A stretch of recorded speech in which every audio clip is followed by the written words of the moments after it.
Şeffaf Mutfak'tan herkese yeniden merhabalar. Sadece sütlük tencere kullanarak ocak üzerinde 4 katlı yaş pasta yaptım. Bu muazzam pastayı gerçekten çok kolay yapacağız. Az da malzeme kullanacağız. 3 tane yumurta, 1 su bardağı şekerle birlikte kek yapımına başlıyorum. Normal bir kek hamuru hazırlayacağız. Bunu da ocakta pişireceğiz. Detayları anlatmaya çalışacağım. Öncelikle mikserle köpük köpük olana kadar çırpıyorum. Daha sonra içine 1 su bardağı kadar süt, yarım su bardağı kadar da sıvı yağ ekleyeceğim. Unlu karışımımı da ekleyeceğim. Daha sonra kek karışımım kolayca hazır hale gelecek. Bugün kakaolu bir kek harcı hazırlıyorum. Sizler dilerseniz bunu sade olarak da hazırlayabilirsiniz. Sade hazırladığınız zaman kakao miktarı kadar içine un ilave etmeniz gerekiyor sadece. Ben unu biraz böyle dikkatli olarak ilave ettim. Sonradan bir kaşık daha ilave ettiğimi göreceksiniz. Toplamda 200 mililitrelik su bardağıyla 1,5 su bardağı kadar un kullandım. Eleyerek içine ilave ettiğiniz zaman çok güzel homojen bir şekilde içine dağılacak ve içine böyle pütürler kalmayacaktır. Ocakta pişireceğimiz için pürüzsüz olması önemli.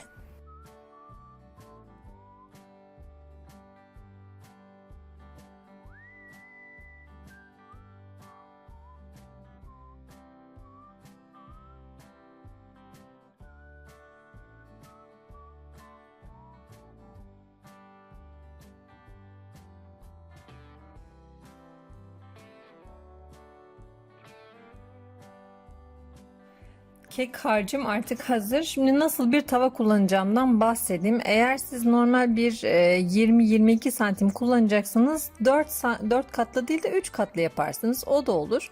Ben 16 ya da 18 santimetrelik bir kalıpla 4 katlı yapabileceğinizi belirtmek isterim. Ben bugün 18 santimetrelik bir sütlük kullanacağım. Yanmaz yapışmaz teflon yüzeye sahip bir sütlük. Niye böyle tava değil de böyle daha derin bir şey tercih ediyorum? Hemen söyleyeyim. Bu içinde çok güzel hava dolaştırıyor. Şimdi daha sığ bir şey daha az hava dolaştırır. Daha derin bir tencere daha fazla içinde havayı dolaştırır. Bu da kekin kısa sürede kabararak pişmesini sağlar. Yani üstü çiğ kalmaz çünkü biz bunu ters çevirmeyeceğiz. Sadece tek taraflı pişireceğiz. İçi de çok güzel böyle balon balon pişecek.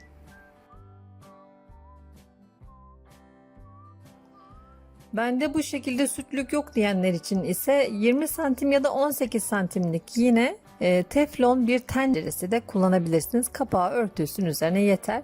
Ben sizin için dakika tuttum. Tam 10 dakika kadar bir sürede kekimin üzeri kuru hale geldi. Elinizle dokunduğunuz zaman elinize kek bulaşmıyorsa pişmiş demektir. Kısık ateşte ocağınızı olabildiğince kısın ve sabırla pişmeye bırakın. Böylece altı hiçbir şekilde yanmayacaktır. Bu kısımları detaylı anlatmaya çalışıyorum. Hangi tavalar, hangi tencereler, ocağın hangi gözü diye. Çünkü bunlar çok önemli detaylar.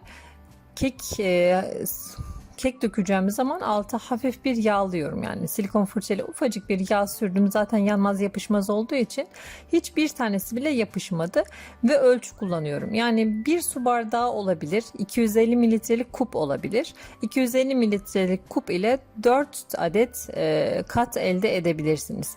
Eğer bu şekilde bir ölçü kullanırsanız içine dökerken bütün katlarınız eşit kalınlıkta olacaktır.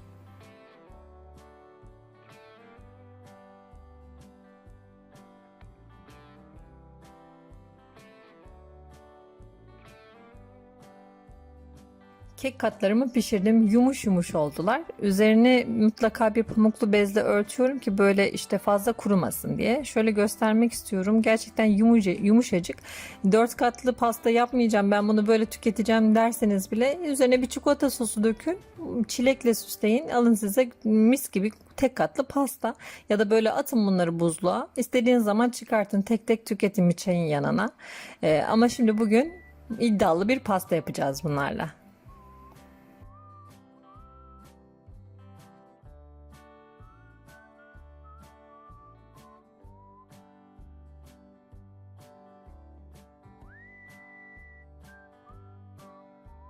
Ben daima yeni kremalar denemeyi seviyorum. Bunun için dünya mutfaklarını çokça geziyorum.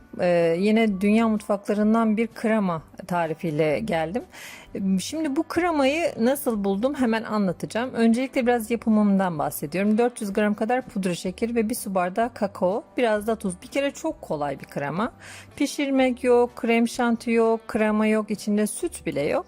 Şimdi bu şekilde karıştırıyorum. Şeker, kakao ve tuz karışımını şöyle bir karıştırıyorum. Bir çimdik de tuz attım içine. Bunun içine 150 gram kadar oda ısısında tereyağı ilave edeceğim.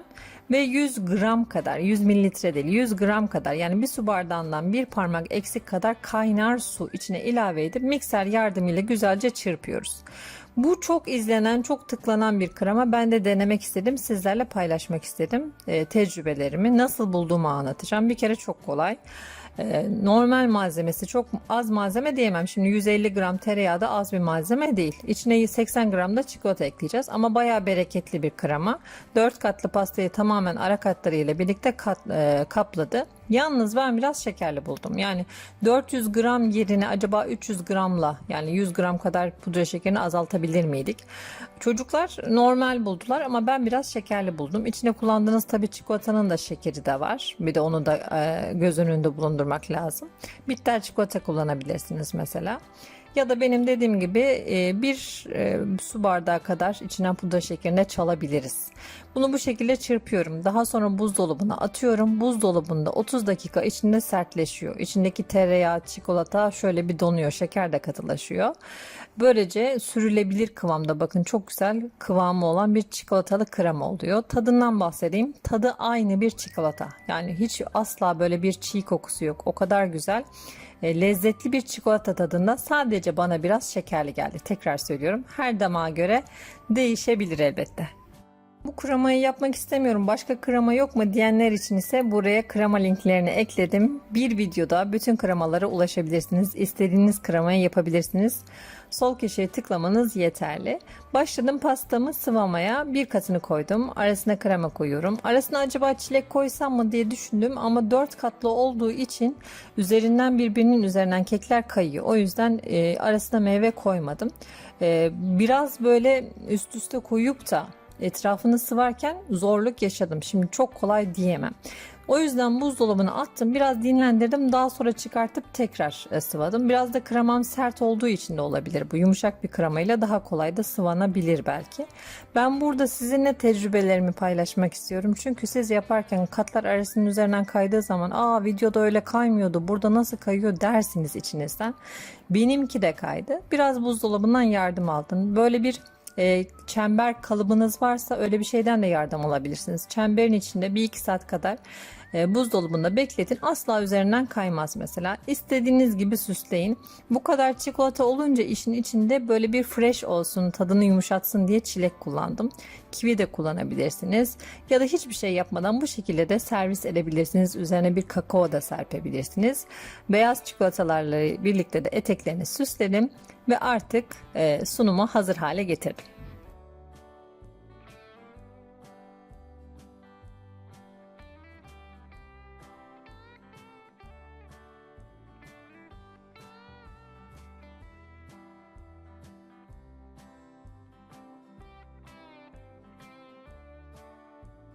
Bıçağı elime aldım, servise başlıyorum. Ben de merak ediyorum sizler gibi içini. Bakalım katlar nasıl güzel birbirlerinin üzerine oturmuşlar mı? Şu kesmemden anladığınız gibi gayet güzel. Pastaları muhakkak dinlendirin. Kesmeden önce iyice buzdolabında donmalarını bekleyin. Yani mesela bir gece en iyisidir aslında.